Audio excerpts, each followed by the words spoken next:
This is a pilot bit with the chamfers of the screw already on the bit, so you only need the one bit.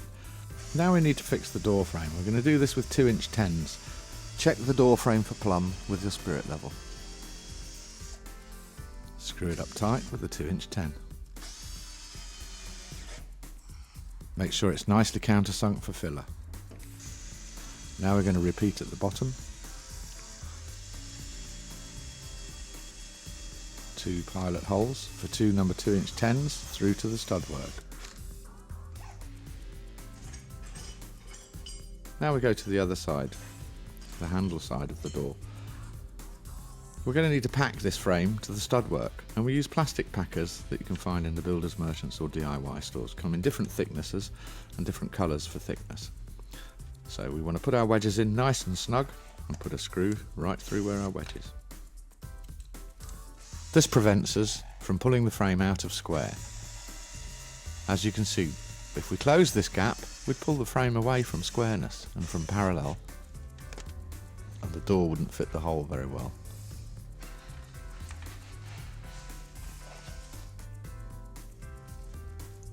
Here I'm using a yellow one, generally a millimetre, with a green 3mm making up a 4mm gap.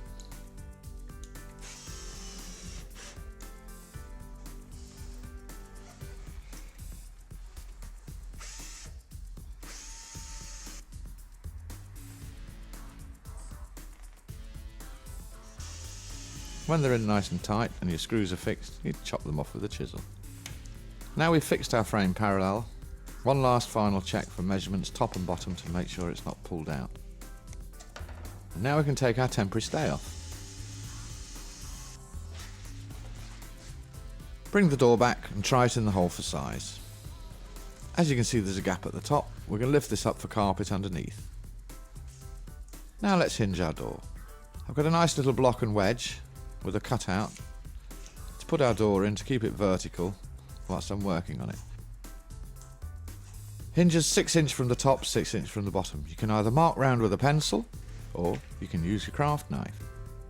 The knife cut will help you align the chisel, and the chisel will drop exactly into the knife cut line, providing your chisel sharp. First, chop the ends.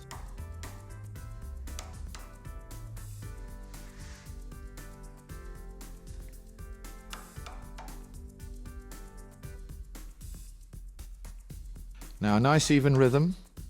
The sound of the rhythm will help you to know that you're tapping and cutting to the same depth. So try and listen as well as feel the rhythm of this chiseling out.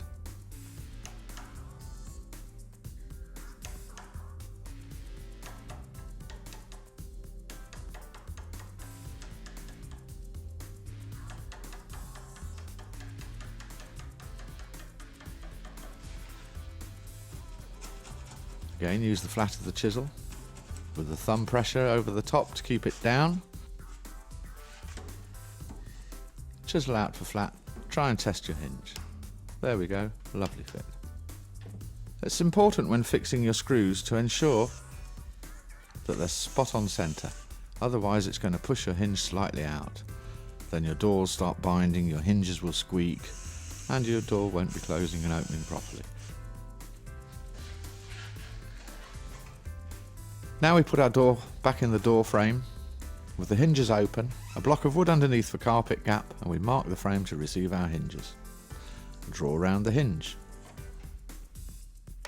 and chop out to the required depth.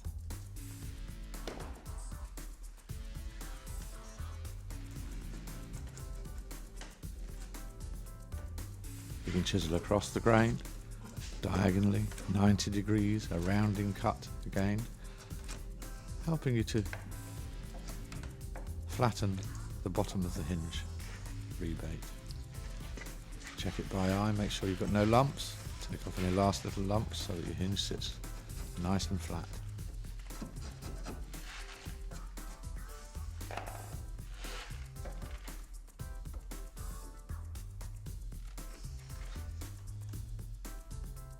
Always fix this screw first. It's the first screw when hanging or the last screw when removing a door.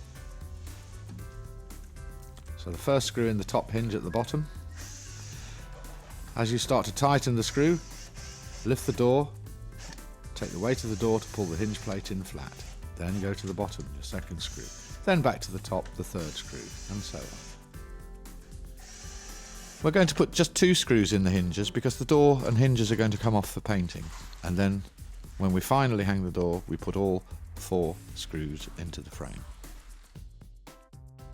The amazing new Studhawk saw guide set. There are 2 Studhawks in the pack. The Studhawk 90 makes cutting square simple, and those difficult miters, the Studhawk 45 makes them a piece of cake. The Studhawk helps keep your fingers safe and save time squaring a line. Get your Studhawk saw guide set today